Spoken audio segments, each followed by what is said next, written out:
Welcome to Alexandria, The ports of Alexandria were a major commercial hub, effectively connecting Egypt with the Mediterranean regions and beyond.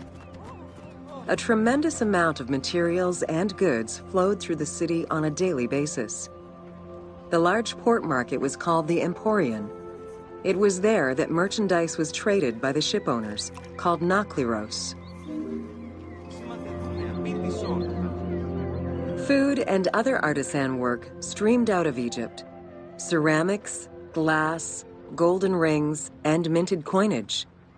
The local potters, using traditional Egyptian techniques, competed with those from abroad, and the textile industry flourished.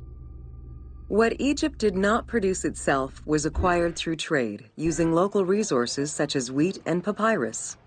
Most sought after was pine wood from Syria, iron and marble from the Greek islands, gold from Spain, and exotic fruits from Europe. All this commercial activity contributed to the already decadent wealth of the city.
The wood imported to Port Mareotis through Alexandria's seaward ports was used in the nearby shipyards, where most of Egypt's ships were built. Employing tens of thousands of shipbuilders, the shipyards contributed to establishing the Egyptian fleet as one of the mightiest of the era. Any wood not used in shipbuilding was further disseminated through Egypt for various purposes.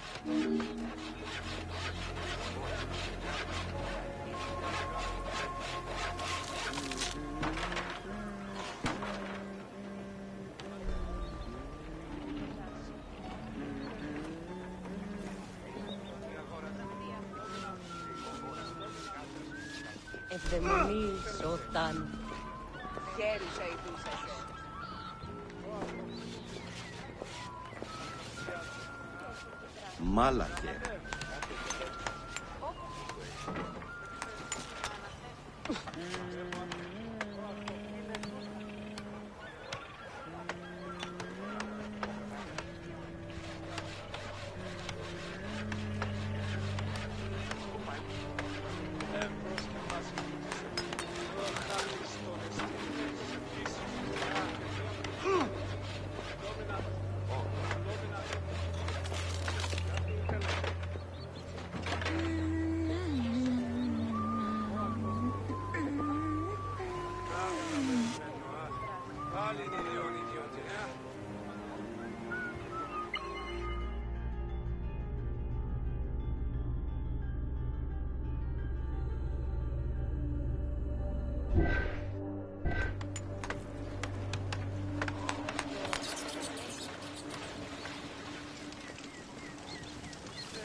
The southern port of Lake Mareotis was the biggest in Alexandria.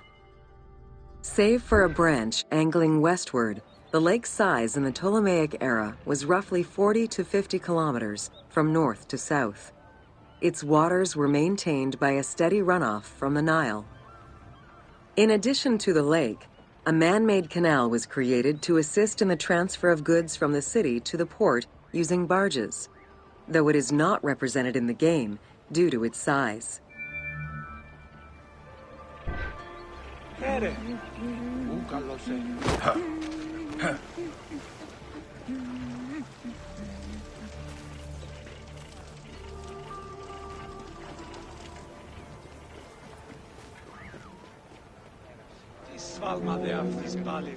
Banking was one of the most distinctive innovations brought by the Greeks to Egypt. The centerpiece of Alexandria's wealth was the royal systematization of taxes on almost everything. Basic items such as salt, oil, beer, wheat, and linen were heavily taxed. As a result, the royal treasury of Alexandria was able to ensure the economic stability of most of the administrative areas of Egypt. By the late 12th century, the channel feeding the lake from the Nile silted up. Lake Mareotis lost its connection to the Mediterranean, as well as most of its water, as the lake slowly evaporated to a fraction of its former size. In modern times, Lake Mareotis is being kept alive through irrigation. However, only about 17% of its original size remains.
Welcome to Education in Alexandria. The education of young Alexandrians did not differ from the one generally dispensed elsewhere in ancient Greece. At the age of 7, the child was taken in charge by a tutor, who then became responsible for instilling an elementary education as well as good moral principles.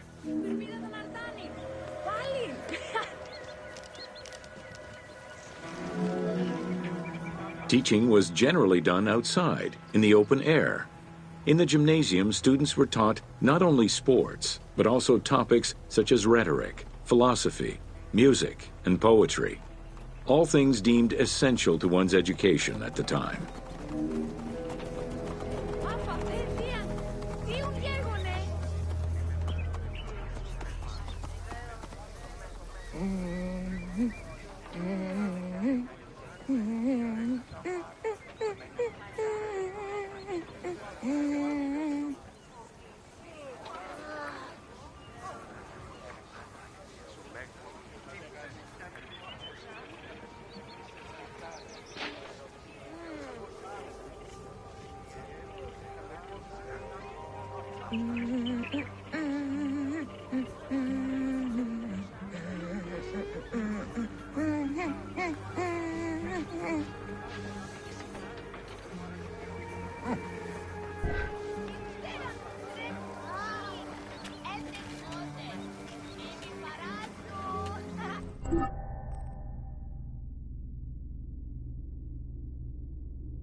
Teaching was generally done outside, in the open air. In the gymnasium, students were taught not only sports, but also topics such as rhetoric, philosophy, music, and poetry. Here, both girls and boys are shown attending a class given by one of the rhetoricians of the era. The team made the choice to show both genders attending class within the context of the game world. Even though it is historically inaccurate, the team felt it was not necessary to prioritize historical sexism over inclusive gameplay.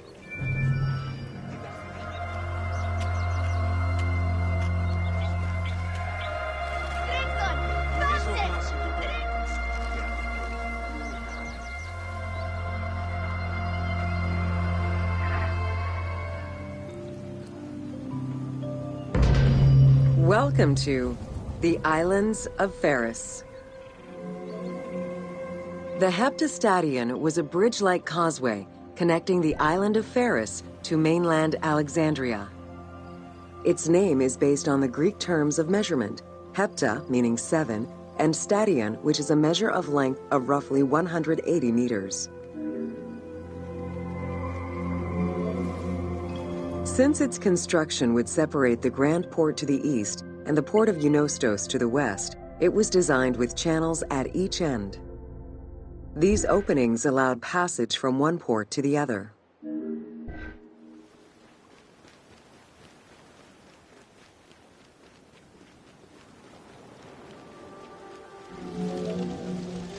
Along with creating separate harbors for the commercial and military shipping, the causeway served as a main aqueduct for the island's inhabitants. Its presence also helped protect the island and its ports from rough wind and sea currents.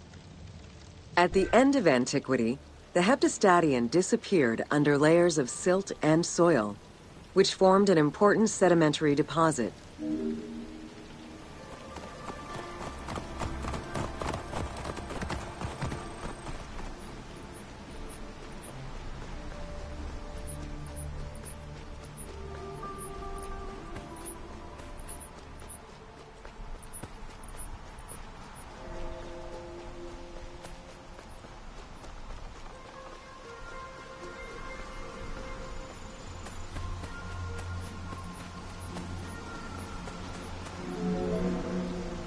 While the Serapeum was the most celebrated of the temples in Alexandria, many other temples were built within the city. Most of these structures have been completely erased over time, and there is no way to discern how many existed. However, research of ancient papyri offered tantalizing hints as to the possible location of at least some of the temples.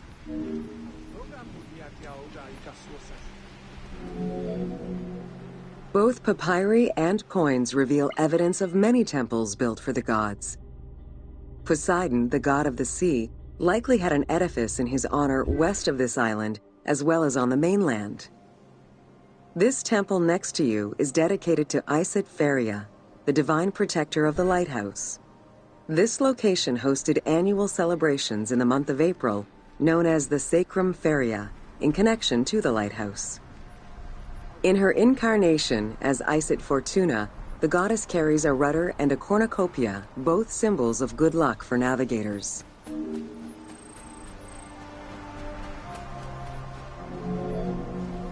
Considered one of the 7 wonders of the ancient world, the Lighthouse of Alexandria was a source of great pride for the inhabitants of the city. Construction began under Ptolemy I's reign and lasted 15 years. It was completed during his son's rule.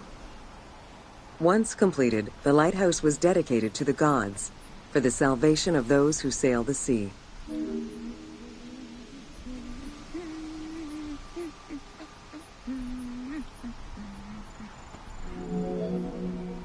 Built on the island of Pharos, the stone structure was 3 tiers set on top of one another in a step formation. The second floor consisted of an octagonal tower, and the top floor was a cylindrical tower topped by a statue. The interior provided space for staff rooms and a ramp which allowed the transport of fuel to the upper floors.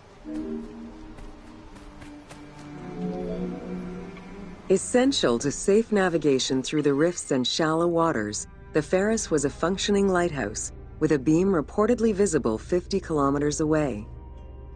It's unclear what kind of fuel was used or how much. Any other details of how the light worked remain a mystery.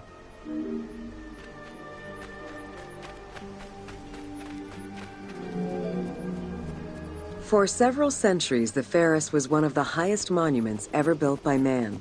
It measured roughly 110 meters in height, compared to the Pyramid of Giza, which was around 140 meters tall.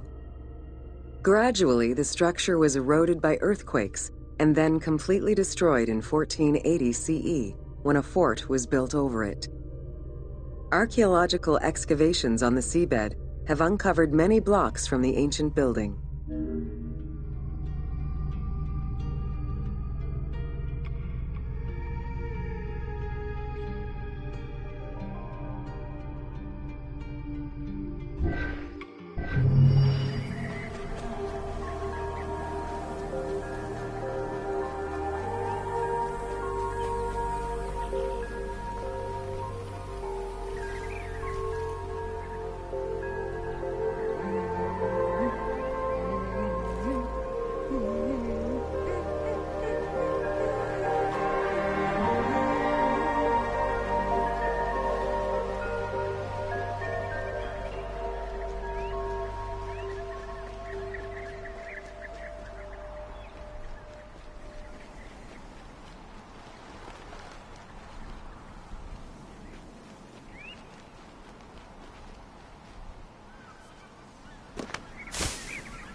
Mm-hmm.